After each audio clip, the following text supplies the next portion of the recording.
பாபர் மஸ்ஜிதை இடித்தார்களே, அந்த இடித்த படம் வந்ததே, கீழே உமாபாரதியும் இவங்களும் அத்வானியும் இன்னும் லட்சக்கணக்கான பேர் கரசேவை செய்ய போனவர்கள் இருந்த படம் பார்த்தோமே. மேலே இடிக்கும் போது 2 இளைஞர்கள் கடப்பாறையில் இடிப்பது போல் பார்த்தோமே. அந்த 2 இளைஞர்கள் இப்பொழுது எங்கே இருக்கிறார்கள், எப்படி இருக்கின்றார்கள் என்று உங்களுக்கு தெரியுமா? அவர்கள் அதை இடித்து விட்டு பெரிய சிவசேனை வீரர்களாய் புகழப்பட்டு ஊர் ஊராய் ஊர்வலம் அழைத்து செல்லப்பட்டு அவருடைய சொந்த ஊர் பல்பீர் சிங், யோகேந்திர சிங் என்கிற அந்த 2 பேரும் ஊர் ஊராய் ஊர்வலம் அழைத்து செல்லப்பட்டு பாணிப்பட்டு என்கிற அந்த அவர்களுடைய சொந்த ஊரில் விடப்பட்டார்கள். அப்பொழுது இறை இல்லத்திலிருந்து எடுத்துக்கொண்டு போன கற்களை வைத்து, அந்த மஸ்ஜிதை இடித்த கற்களை வைத்து அதன் மேல் சிறுநீர் கழித்தார்கள் அந்த 2 பேரும். சிறுநீர் கழித்து 3வது நாள் இருவருக்கும் பைத்தியம் பிடித்து விட்டது என்று அறிவிக்கப்பட்டது. அவர்கள் உடைகளை களைந்து எரிந்துவிட்டு நிர்வாணமாக தெரிந்தார்கள். தன் தாயையே போய் புணர்வதற்கு முயற்சி செய்தான் 2வது பையன். முதல் பையன் யாரை பார்த்தாலும் அடித்து கடித்து குதறினான். இவ்வளவு பெரிய பைத்தியம் பிடித்து விட்டது. உடனே சிவசேனாக்காரங்க விட்டுட்டு ஓடிட்டாங்க. அப்ப பெற்றோர்கள் வந்து, அறப்பாவிகளா, இந்த எவனோ சொன்னான்னு இதை செஞ்சுட்டு வந்து இவ்வளவு பெரிய இறைவனின் தண்டனைக்கு ஆட்பட்டு விட்டீர்களே என்று மருத்துவர்களெல்லாம் அழைத்து உலகம் பூரா சிகிச்சை பார்த்தாங்க. பெரிய பணக்காரங்க அவங்க. அதிலே மனோதத்துவ சிகிச்சை அளிப்பதற்கு என்னுடைய பேராசிரியர் டாக்டர் பேரன் லண்டனில் இருக்கிறார்.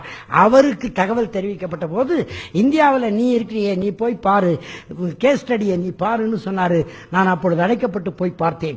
பார்த்தபோது அந்த 2 பேரும் இருந்த நிலை, சங்கிலி போட்டு கட்டி வச்சிருந்தாங்க. உடை உடுத்த அவர்கள் தயாராக இல்லை, நிர்வாணமாக இருந்தார்கள். நான் சிகிச்சை செய்ய முயற்சி செய்து ஸ்கிசோப்ரேனியா ஹை ஆர்டர் என்று கண்டுபிடித்தேனே தவிர இவ்வளவு சீக்கிரம் 3 நாள்ல 4 நாள்ல எல்லாம் அது வராது. 6 வருடம் ஆகும் அது அந்த உச்சநிலையை அடைய. 3 நாளைக்கு முன்னால நல்லா இருந்தான், திடீர்னு இப்படி ஆயிட்டாங்கன்ட்டு நான் சிகிச்சை செய்ய போகும்போதே 1 வருஷம் ஆகி போச்சு. அப்பொழுது அது நம்மளால முடியாதுன்னு நான் வந்துட்டேன், சொல்லிட்டே வந்துட்டேன் அந்த பெற்றோர்களுக்கு. இது வேற என்னமோ பிரச்சனை போல இருக்குது, எனக்கு தெரியலைங்கன்னு நான் சொல்லிட்டு வந்துட்டேன். அதற்கு பிறகு அவர்கள் முயற்சி செய்து டெல்லி இமாமை போய் சந்தித்திருக்கார்கள்.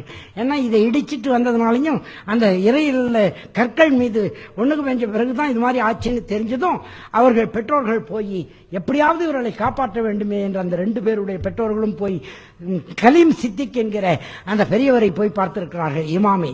அவர் ஒரு ஆலோசனை வழங்கியிருக்கிறார். நீங்கள் எங்களாலெல்லாம் ஒன்றும் பண்ண முடியாது, நாங்கள் மந்திரம் போடுறது, மயில் பீலியில் போடுறது, தர்கா வழிபடுறது, இதிலெல்லாம் இதை தீர்க்க முடியாது. அந்த முயற்சியெல்லாம் அவங்க பண்ணியிருக்காங்க. ஆனால் இறைவன் நாடினால்தான் இது சரியாகும், அவன் நாட்டத்தில் தான் இது வந்திருக்குதுன்னு சொல்லி கலீம் சித்திக் என்கிற அந்த இமாம் டெல்லியிலே பெரிய மசூதியிலே, இன்னைக்கு ஜும்மா மசூதியிலே அவர் தான் இமாமாக இருக்கிறார் இன்னைக்கு வரைக்கும். அந்த பெரியவர் அந்த மாதிரி அந்த பெற்றோர்களை நீங்க போய் இறைவனை ஏற்றுக்கொண்டு அவனிடத்தில் மன்றாடுங்கள் என்று சொல்லிக் கொடுத்தார். அவர் சொல்லிக் கொடுத்த முறைப்படி மன்றாடி விட்டு வெளியே வந்தாராம் அவங்க தந்தை. 2 பேருடைய தந்தைகளும் வெளியே வந்த போது அந்த தலப்பாயை கட்டி இருந்தார் பாருங்க, அந்த இவர் பனியா, அதை பிடுங்கி, அந்த அவர் பேர் பல்பீர் சிங், யோகேந்திர சிங் 2 பேர், அந்த தலப்பாகையை பிடுங்கி தன்னுடைய மறைவிடத்தை மறைத்துக் கொண்டானாம். 2 பேருமே உணர்வு வந்து விட்டது. உடனே சரியா போயிடுச்சு. இப்ப மறுபடியும் நன்றி தெரிவிப்பதற்கு கலீம் சித்திக் இடத்துல போய் நல்லா ஆயிட்டாங்க, இப்ப என்ன செய்யணும்னு கேட்டா அவர்களை இஸ்லாத்தில் இணைத்து விடுங்கள் என்று சொன்னாராம். கலிமா சொல்லி அந்த குடும்பமே இணைந்து விட்டது.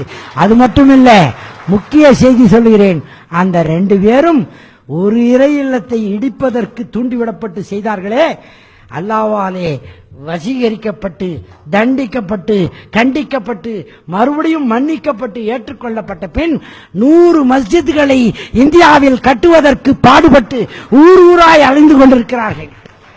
அந்த கலீம் சித்திக்கும் வருகிறார்.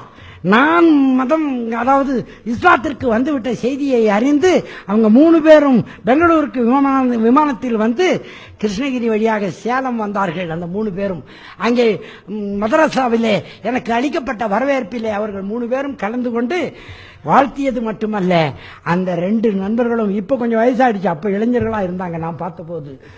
அப்போ இப்போ அவர்கள் 2 பேரும் என்னை பார்த்து கேட்டாங்க, அவங்க மொழியில சொன்னாங்க, அதை எனக்கு மொழிபெயர்த்து சொன்னாங்க, இன்னும் தம்பிங்கெல்லாம் முதலே வந்துட்டோம், அண்ணன் இவ்வளவு லேட்டா வர்றேன்னா. அந்த 2 பேரும் தம்பிங்கெல்லாம் எப்போ வந்துட்டோம், அண்ணன் லேட்டா வர்றேன்னா.